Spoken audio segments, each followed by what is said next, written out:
Hello everyone, I am Assistant Professor Pragati Shetty from Department of Microbiology, KJ Somaya College. In this online lecture, we are going to study the process of the environmental benefits called as the bioaugmentation. Okay, this part will be coming under your environment and the agricultural microbiology unit. Okay,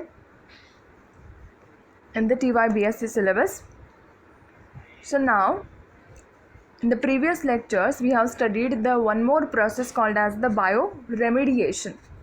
Okay, we use these processes to increase the quality of the soil, and we use this process for wastewater treatment, then sludge treatments, right? So that processes we inculminate this type of the method. For example, bioremediation, bioaugmentation.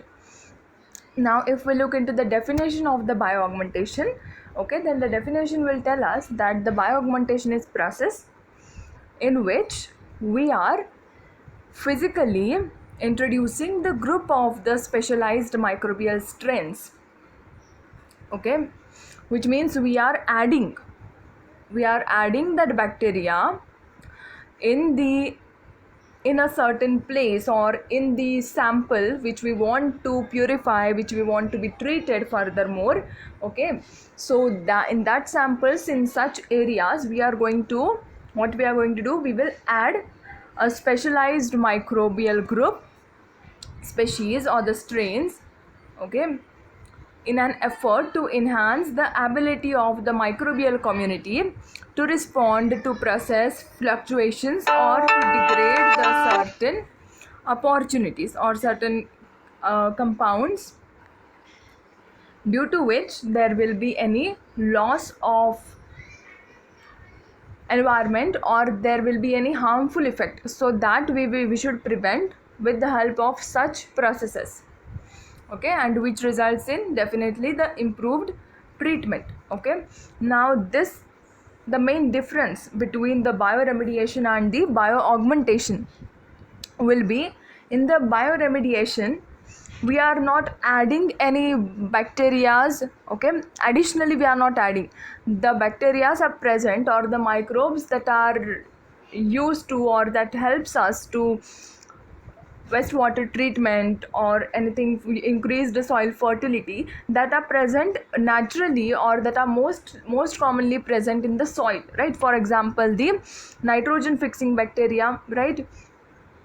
So these bacteria, this type of bacteria are present in the nature, are present in the soil. We are not adding anything bacterial groups or the specialized microbes in case of the bioremediation. This is the key difference between the bioremediation and the bioaugmentation. Whereas in the bioaugmentation we are adding certain group of the microbes, we called it as the specialized microbial species or the strains, okay, which will help our process, right, which will show successful results, improved treatment in our desired sample or desired place, particular area, right? So this is called as the bioaugmentation. Now one point to remember here is, we use bioaugmentation to increase or to enhance the bioremediation process if the processes are not effective. Okay, if the chemical process is not effective or the physical process or the other mechanical processes are not effective in that area or in the sample, even if the bioremediation is there, and after that the option remaining with us is the bioaugmentation, then we use the bioaugmentation. Okay, and in the bioaugmentation, as we are introducing or we are adding some kind of the group of the microbes, so we can definitely add some genetically modified organisms also. Right, now as we know, we can modify the bacteria, organisms, microorganisms genetically, so that their process, their activity will be enhanced and they will be more beneficial, right? So such types of the microbes can also be very well used in the bioaugmentation process. Okay, Now you can see the another definition, which is an easy one definition. Bioaugmentation is defined as the micro addition of the bacteria, nutrients and the other growth factor to enhance the bioremediation process. Right. So just now we discussed that this process is, we can say, the foremost or the last one option in the treatment of the sample or any water sample, any soil sample. Okay, so if the bioremediation process also is not giving the desired results to us, then we can start with the, or then we can opt for the bioaugmentation process, so that we can get our desired results with the improved treatment. Right, this is the basics of the bioaugmentation. Right, now after the basics, now we will see, okay, so these are the steps, or we can say at which time we use the bioaugmentation process. All right, then you can see the studying the indigenous varieties present in the location to determine if the biostimulation is possible. Now for adding the microbes or for adding any microorganisms, we have to first check, right, whether addition is allowed here, or is the conditions are optimum for addition of the bacteria or such microorganisms. Right, then therefore we have to study the indigenous varieties present in the location to determine if the biostimulation is possible or not. Okay, biostimulation means what? Stimulating. It is stimulating the process with the help of the biological molecules. Right, then if the indigenous variety do not have the metabolic capability to perform the remediation process. Now the first step, if you look carefully again in the first step, what it tells us, it will tell the process of the bioremediation. Right, that means what? In the bioremediation, what we do, we will check for naturally present organisms in the soil or in the samples. So that is why the named as the indigenous varieties of the organism, microorganisms that are present in that place, in the location. Okay, and then after that, if that indigenous varieties, which means the microbes which are carrying out the bioremediation, that are also not giving the proper results, or that are also not stimulating the process, then we will opt for what? Bioaugmentation. Right, and then exogenous varieties with such sophisticated pathways are then introduced. That means then the bioaugmentation will be introduced in such locations. Okay, now I hope you understood that where and when we should apply this bioaugmentation process. Right, now after this, there are certain factors which are very responsible and major factors which affect the bioaugmentation process. So here are the influencing factors of the bioaugmentation. Now first one is the abiotic stress factors influencing the growth of the species in the considerations. Abiotic stress is the foremost factor. Right, it will definitely affect the varieties of the microorganisms that we are going to use. Right, because that is responsible for growth of the species. Okay, so therefore the abiotic stress should be not very high, so that the growth should not be get affected due to that abiotic stress. Okay, after this property, this factor, the second one is what? The properties of microbes. Now what we saw, the abiotic stress. Abiotic, now if you know, there are two types of the stress, abiotic and the biotic stress. Abiotic presents in the surroundings. If the surrounding stress is more, then what will happen? Microbes will not able to grow properly. All right, and therefore this should not be very high. Okay, this should be minimum. such that our microorganisms that we are adding in the bioaugmentation process should able to grow very well, right? And the growth should be maximum, and therefore then only the process will be at highest speed and will be very productive process, right? Then after that, the properties of microbes. Then properties of microbes which are important in this process are: the microbial interaction is important, microbial diversity, metabolic activity should be good, and survival and tolerance to the high concentration of contaminants. So we have to choose microorganisms such that, okay, such that they should able to interact very well, okay, in the environment. Then microbial diversity, right? Then the third one is the metabolic activity. We have to check their metabolic activity, okay, if they are metabolically active or not, right? Then we have to choose the active species. And then the last but not the least, that is they should be able to survive in the high concentration of contaminants, okay, and they should tolerate such high temperatures, and if any temperature or if any atmospheric conditions got changed, then our microorganism must be cope up with such conditions, right? They should be able to manage their growth and their reproduction processes in such conditions, okay.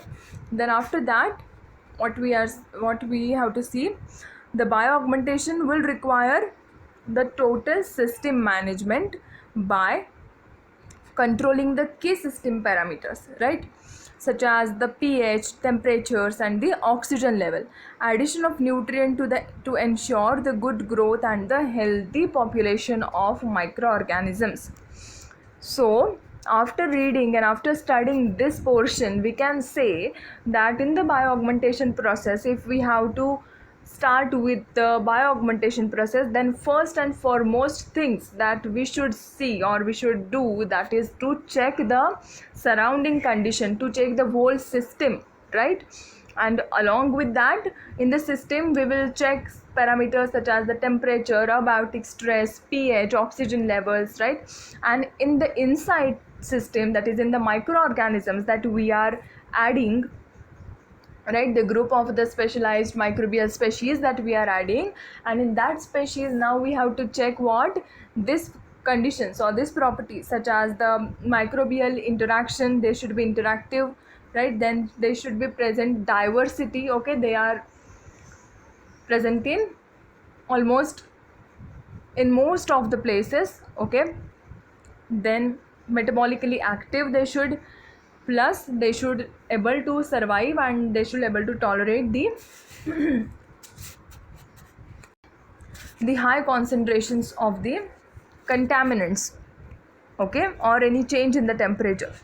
So these conditions and these parameters we must check. This is the first initial step for starting with the bioaugmentation process, right? Checking the system, checking the microorganisms, okay.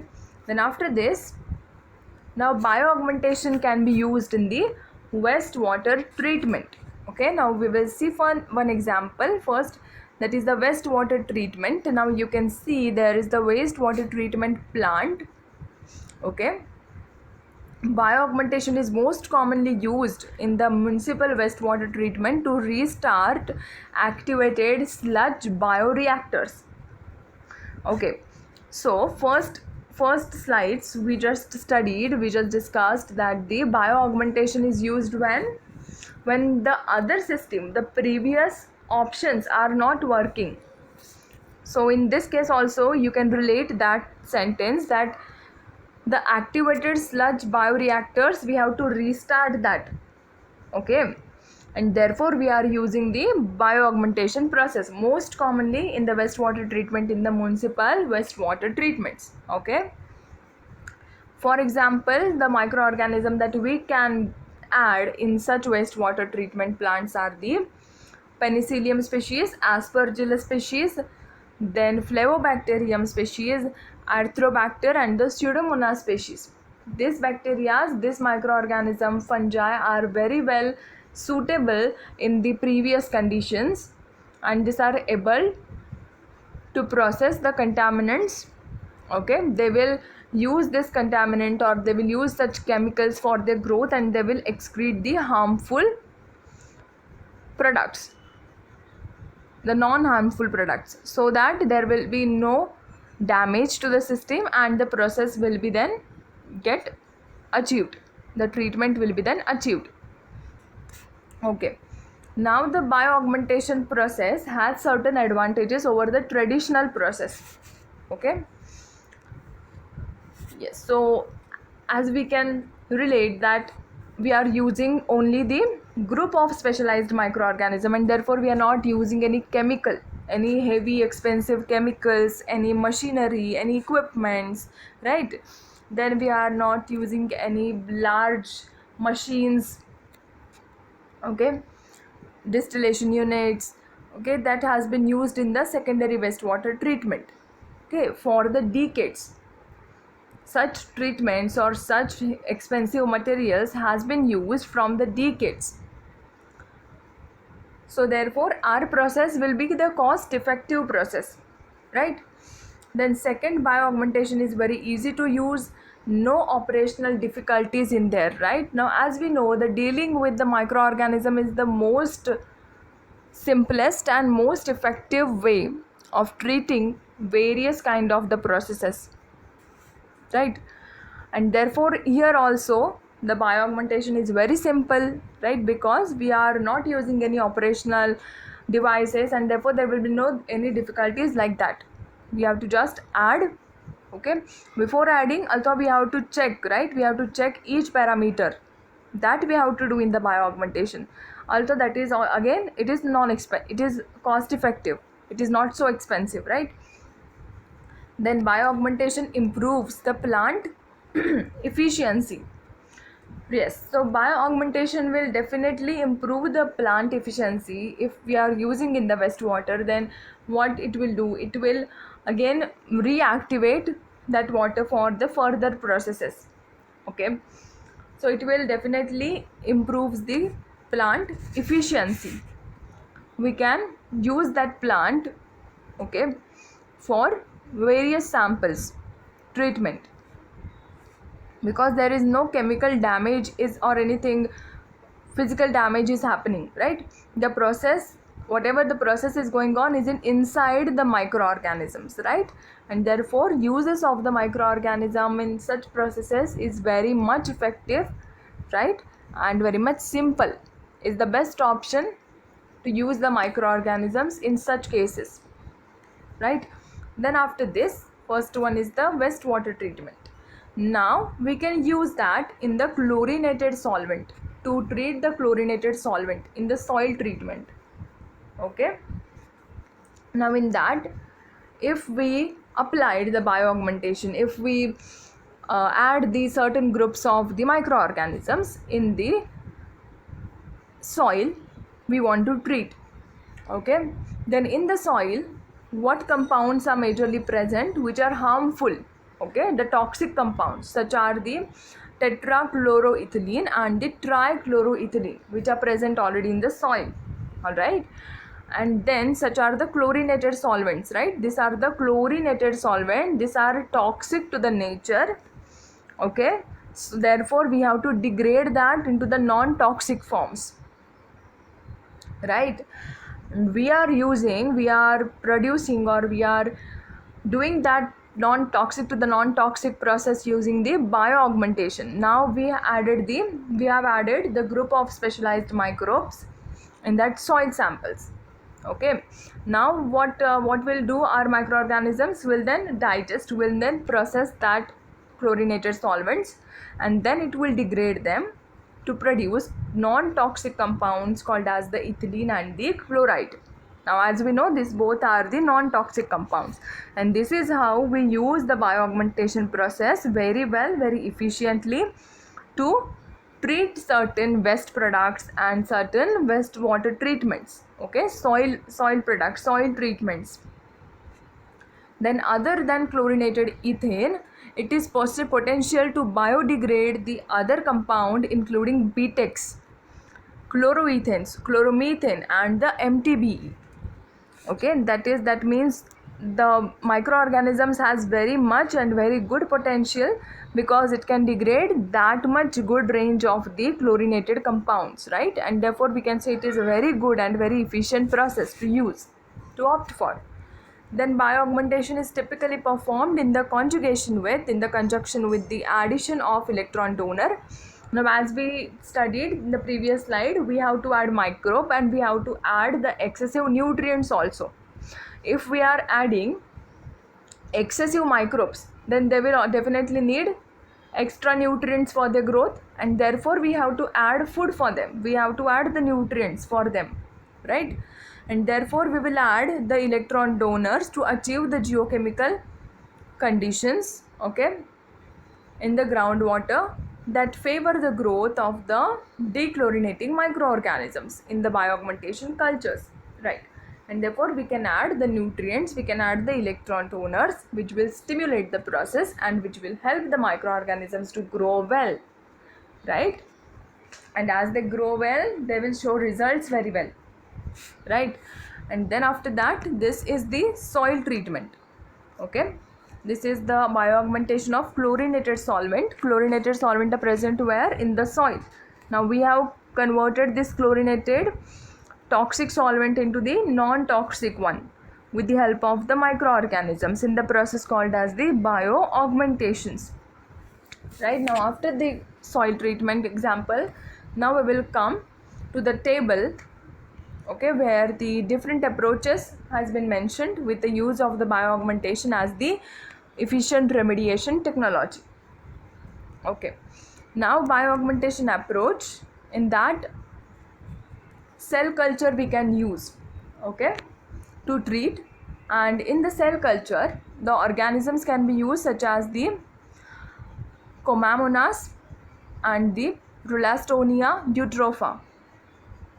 Contaminant which the microorganisms, this two groups of the microorganism can degrade are the 3-chlorobenzoate cadmium, okay. 3-chlorobenzoate can degrade by the Chromomonas and the cadmium can be degraded by the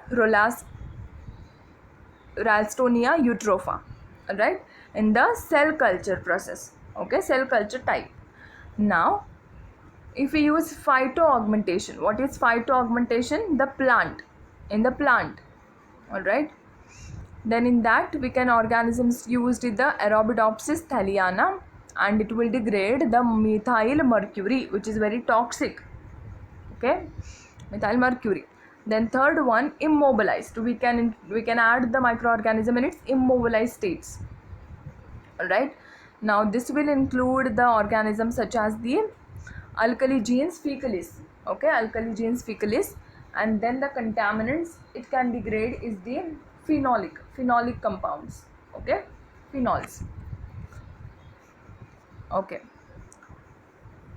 Now we studied, okay, till this we studied the bioaugmentation process. We are studying bioaugmentation process. We studied its definition, its basic important points, why we use, when we use. Then we studied the parameters that we should check, we should maintain such parameters, right? Conditions that should be satisfied from our using microorganisms, selected microorganisms. Then we studied the wastewater treatment plant example, and then we studied the soil treatment, okay, for degrading the chlorinated solvents from the toxic to the non-toxic forms, right? Then we studied a table which tells us the various approaches by that we can use this bioaugmentation process. Via the cell cultures we can use, via the immobilized organisms we can use, right, and via the phytoaugmentation, right. These are the approaches in the bioaugmentation process, all right. And then so we can conclude this process or this part, okay, as the bioaugmentation is the process of adding microorganisms, specialized microbial strains, right, this is done, or this process is done because to enhance the ability of the microbial community to degrade the compounds, resulting in improved treatment. Okay, cell bioaugmentation remains the most commonly technique because of its simplicity in the use. Now, as I mentioned, the use of microorganism in such processes is a very, very good option, and it is a very good way, and which gives us very effective and very productive results. Therefore, it will remain a very simplest and very effective technique by augmentation. Okay, because of its simplicity, right? As we know, now it is very simple to use. It does not require any chemical, it does not require any equipments, any machinery, any very much mechanical uses. That is why it is very simple to use, and it is also cost effective. Therefore, people opt for the bioaugmentation. Okay, then alternative method can be used as the immobilized, right? Just that we studied in the approach. Okay, yes, then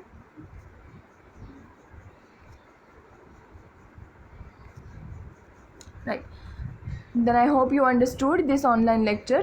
If you have any doubt regarding this, please ask in the comment section. Thank you for watching.